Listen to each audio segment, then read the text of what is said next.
You feel it, don't you? That quiet hum of anxiety in your own home. That feeling of walking on eggshells where you find yourself saying, I'm sorry for things that aren't even your fault, just to keep the peace. You're tired, your confidence feels like it's been chipped away, and a little voice in your head keeps whispering, it's just me. I'm too sensitive. I need to be better. But what if that voice isn't telling you the truth? What if the reason you feel so drained, so small, so stressed isn't a problem with you? What if it's the person sleeping next to you? That's a hard thought to even consider. We're taught to see the best in our partners, to believe that the person we love is our biggest supporter. But the truth is, not all harm is loud. It's not always a shouting match or a slam door. Sometimes the worst damage to your mental health is quiet and slow. So subtle, you don't even notice your self worth being chipped away until you're standing in a rubble of who you used to be. You might have spent years blaming yourself, thinking your anxiety or your low self esteem was just part of your personality. But here's a life changing idea. What if those feelings aren't yours to carry? What if they're the direct result of subtle, toxic behaviors from your partner? It's like slow poison. Today, we're talking about the antidote. We're going to expose the invisible ways a relationship can wear you down, help you spot the behaviors that are doing the damage, and most importantly, give you the tools to reclaim your peace of mind. Section one is about the invisible erosion, what this is actually doing to you. To understand what's really happening, we need to look at the science of stress. When you're constantly in a negative and unpredictable space, your body goes on high alert. This isn't just in your head, it's a real biological response. Behaviors like constant criticism, mind games, and disrespect trigger your body's fight or flight system, flooding your brain with stress hormones like cortisol. Normally, this system protects you, but when the source of that stress is your relationship, the alarm never shuts off. Think of it this way, your body is running a marathon 24/7 with no finish line, and the long term effects are devastating. Chronic stress from a toxic relationship is directly linked to anxiety, depression, and even physical problems like headaches, stomach issues, or constant exhaustion. Your body is practically screaming for help because your emotional world feels unsafe. But beyond the physical damage, there's something even more personal, the destruction of your self esteem. A toxic partner acts like a distorted mirror. They reflect back a version of you that's flawed, incapable, and difficult to love. Even their jokes or helpful advice start to grind you down. Over time, you start believing their story that you are too sensitive, that you're overreacting, that you are the problem. And that's the cruelest part of it.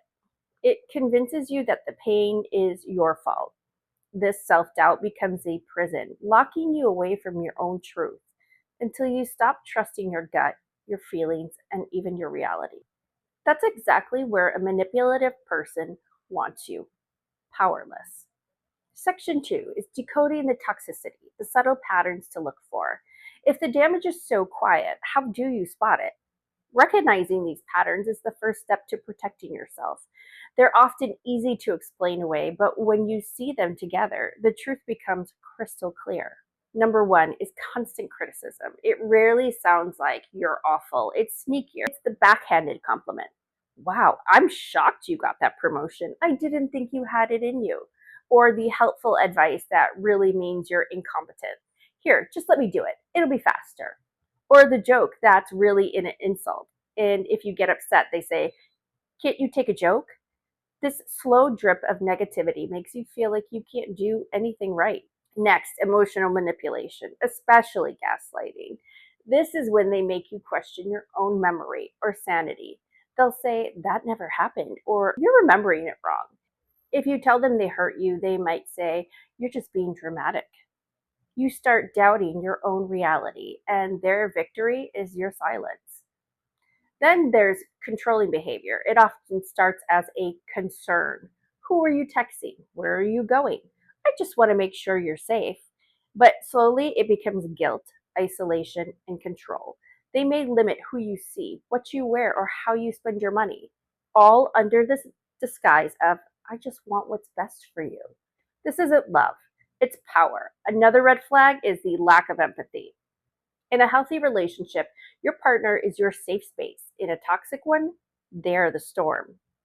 They dismiss your feelings, minimize your problems, or get annoyed when you're emotional. You learn to hide your pain, and that loneliness inside the relationship is one of the most painful kinds there is. And finally, and probably one of the most frustrating, is the blame game. Nothing is ever their fault. If they yell, it's because you made them. If they forget something, it's because you didn't remind them.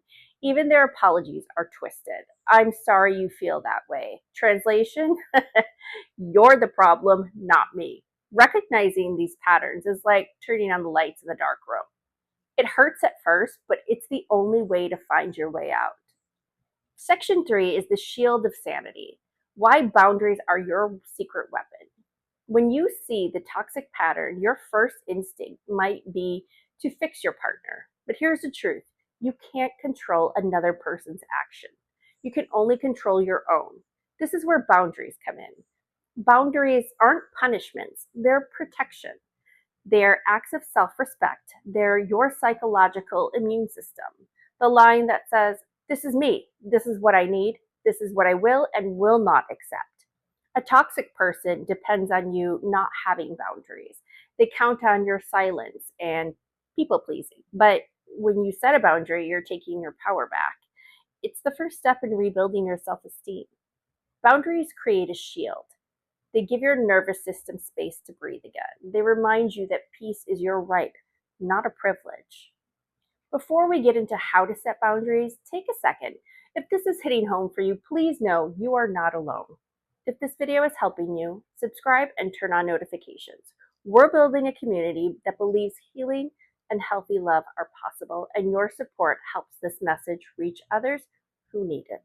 Section 4: building the wall. How to actually set boundaries. Step 1: you need to figure out your limits. You can't set a boundary if you don't know what's being crossed. Think about specific moments that made you feel anxious or disrespected. Write them down. Those are your stop signs. Then you need to define the boundary clearly. Boundaries are about your action, not theirs. Not "you need to stop yelling," but "if you yell, I'll leave the room." It's not "respect my privacy." It's "I'm not comfortable sharing my password." It's about what you will do to protect yourself. Communicate calmly. Use "I" statements. "I feel hurt when you make jokes about my job." "I need quiet time after work to recharge." You don't need to justify or argue. Your needs are valid. Hold the line consistently. If you said you'll leave the room, leave every time. They'll test you. They might get angry or guilt trip you. The behavior gets worse before it stops. But your consistency teaches them the rules have changed. And section 5, the aftermath and the path forward. Setting boundaries is brave, but it's not easy. You'll feel guilt, you'll feel grief, and that's normal. You're letting go of a version of love that never truly loved you back. This is where support matters. Therapy, community, and connection can help you process the emotions and rebuild your sense of self. And real self care, not just baths or candles, but movement, journaling, rest, and peace. That's how you start healing. Sometimes the hardest boundary of all is the one that ends the relationship. If they refuse to change, you may have to walk away. It's painful, but it's also freedom. If you've watched this far, something in you knows this story. That anxiety you feel, that loss of self, is not your fault. You're not broken. You're responding to an environment that's been breaking you down. Realizing this is your turning point is where your power begins. You have a right to peace. You have a right to safety. You have a right to you. And this journey, it leads you back home to yourself. If this video helped you, please give it a like, share it with someone who needs it, and subscribe for more conversations like this. And if you recognize yourself in the story, please leave a comment below. Help is out there, and you don't have to do this alone. Take care of yourself. You deserve peace. Until next time, I'm Lisa, the Matchstick Mom.